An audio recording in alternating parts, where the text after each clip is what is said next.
The golden age of comics is not just well known because it was the time when comic sales soared, but also because it was the time when some of the greatest and most powerful heroes were also brought into existence as well. Welcome back, Nerd Squad, it's me, Amanda. Do you prefer the heroes of old or the more modern soups of today? Number 10. Bulletman and Bulletgirl. This crime-fighting duo were a husband and wife who both got their powers from equipment that they wore, namely a gravity regulator helmet that, you guessed it, looks like a bullet. These helmets both help them to fly while also making them bulletproof, which is pretty cool. I guess while their helmets were active, you could say, that's when they would be bulletproof. Bulletman and Bulletgirl were also originally from Fawcett Comics and would team up regularly with Captain Marvel, as he was known then, and his sister Mary Marvel, now both known as members of the Shazam family. Being able to fly and being bulletproof back in the day was actually considered to be pretty impressive, though not really impressive enough to give Bulletman and Bulletgirl much staying power throughout the years. As you know, this is probably like the first time you've heard them mentioned, possibly ever. And friends, before we move on to the next spot on our list, if you love what we do here at Top 10 Nerd, be sure to show us you love us by clicking that subscribe button. Number 9. Batman. Although Batman has been heartily adapted to the modern age, he originated all the way back in the Golden Age.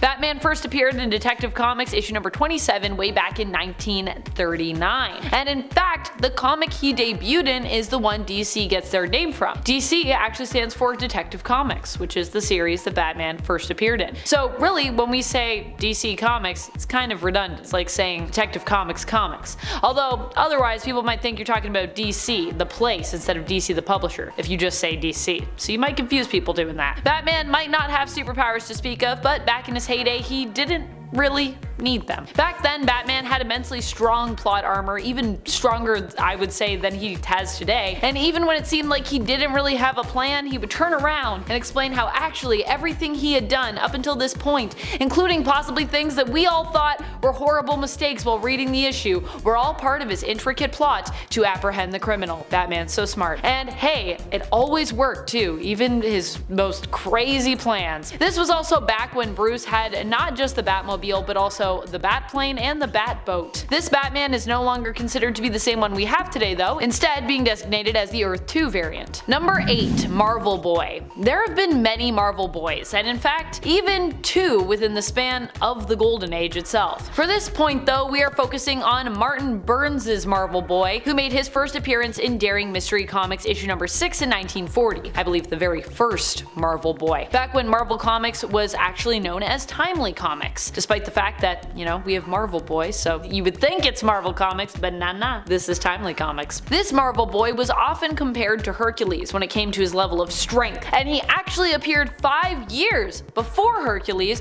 would even be introduced to Timely Comics. Martin Burns was said to possess such strength because he was believed to actually be a reincarnation of Hercules. Number 7. Hercules. Oddly enough, while Marvel Boy was known as the reincarnation of Hercules, it turned out Hercules was actually alive and well somehow. Of course, this was the Golden Age, when continuity wasn't really a thing yet, and stories went to all kinds of wacky places without much follow-up or much consequence. Hercules was introduced at Timely Comics 5 years after Marvel Boy in Young Allies issue number 16 in 1945, and he even shared a co-creator with Marvel Boy. Martin Burns' Marvel Boy was created by Jack Kirby and Joe Simon, while Hercules was created by Jack Kirby, Charles Nicholas, and Stan Lee. Since his introduction, Hercules has had a lot more adventures than Martin, so obviously he has been established as more powerful in the comics. Also, being the genuine Hercules instead of a reincarnation, of course, he would be more skilled and more powerful. And of course, we all know who he is, but I think now when you say Marvel Boy, most people would think of Novar, so poor Martin, people don't really know about him. Number 6. Namor. Namor is one of my favorite Golden Age superheroes, and of course, he also happens to be Marvel's first mutant. Also, I believe appearing back when Marvel was Timely, but still we count him retroactively, as mutants did not yet exist in the comics at the time of his first appearance, but still, it counts. Namor made his first appearance in Motion Picture Funnies Weekly issue number 1 in 1939. He is also a character that I find not as many people know about when we talk about like pop culture, mainstream superheroes or anti-heroes, despite the fact that he's been around even longer than some of the others who are more well known, and despite the fact that he's often considered to be one of the most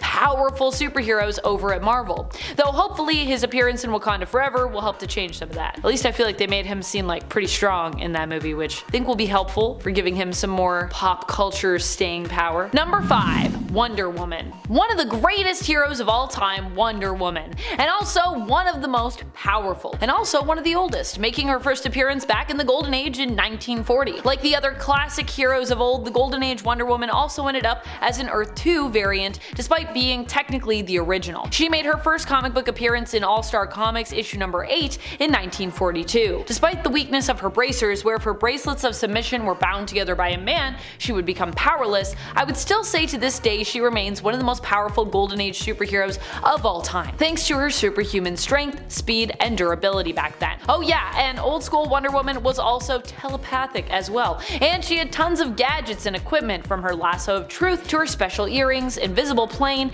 and her tiara, which could actually also help her to understand and speak various languages. Number 4. Superman. Superman really set the bar when it came to heroics. He made his first appearance in Action Comics issue number 1 in 1938, kicking off the start of the Golden Age. In a way, he pretty much sums up that era of comics, representing and defining it pretty epically. Superman back in the day was also seen as extremely powerful, and as time would go on, it would seem that he could pretty much do just about anything you needed him to do in a story in order to save the day, which was also kind of the time period and how writing was back then. It made him an unstoppable force of good, as it seemed no villain could ever overcome him. Superman isn't just known for being a powerful superhero though, but he's also often presented as being kind, intelligent, and also stood to represent some of the morals and aspirations of the day, at least initially. While the character may change over the years, with time affecting how he's characterized, there will also always remain a little spark of the Golden Age within him, especially with Golden Age Superman, who would later be retconned as being from Earth 2, literally a different Superman than the one that we have in main continuity today. Number 3. The Flash. I know people are gonna think this is controversial, but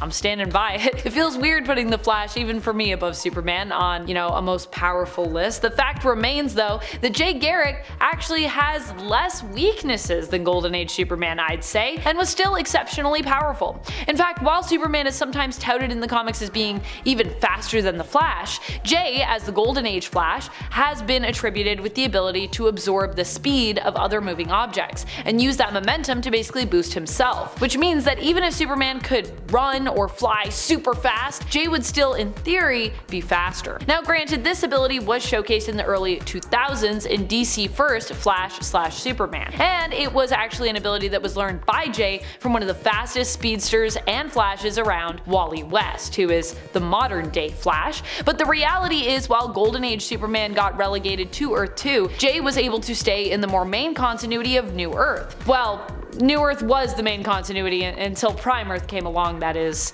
DC continuity. So this means that Jay in essence saw more progression in terms of his powers, whereas the Superman of Earth 2, like so many other heroes, was permanently stuck in the Golden Age, for better or for worse. And in this case, I'd say for worse, because now that Jay knows how to do that, he could have just come along and just zapped Superman's powers. Although that Superman is, I believe, now gone, so. Number 2. Dr. Fate. Dr. Fate is an exceptionally powerful hero who was also permitted to grow in power and story, as he himself ended up in the New Earth continuity as well, despite making his first appearance in 1940 in More Fun Comics issue number 55. I feel like there were a lot of powerhouses introduced in that anthology series actually, and then of course there was also a bunch of average everyday heroes who didn't have powers and were just, doing their best. Dr. Fate though had power enough for everyone featured. Considering that Kent Nelson has basically limitless power through magic and also immense knowledge with which to wield it, he can do almost anything as Dr. Fate, especially while armed with the Helmet of Fate. Although it should be noted, in his earlier days his power wasn't quite so limitless,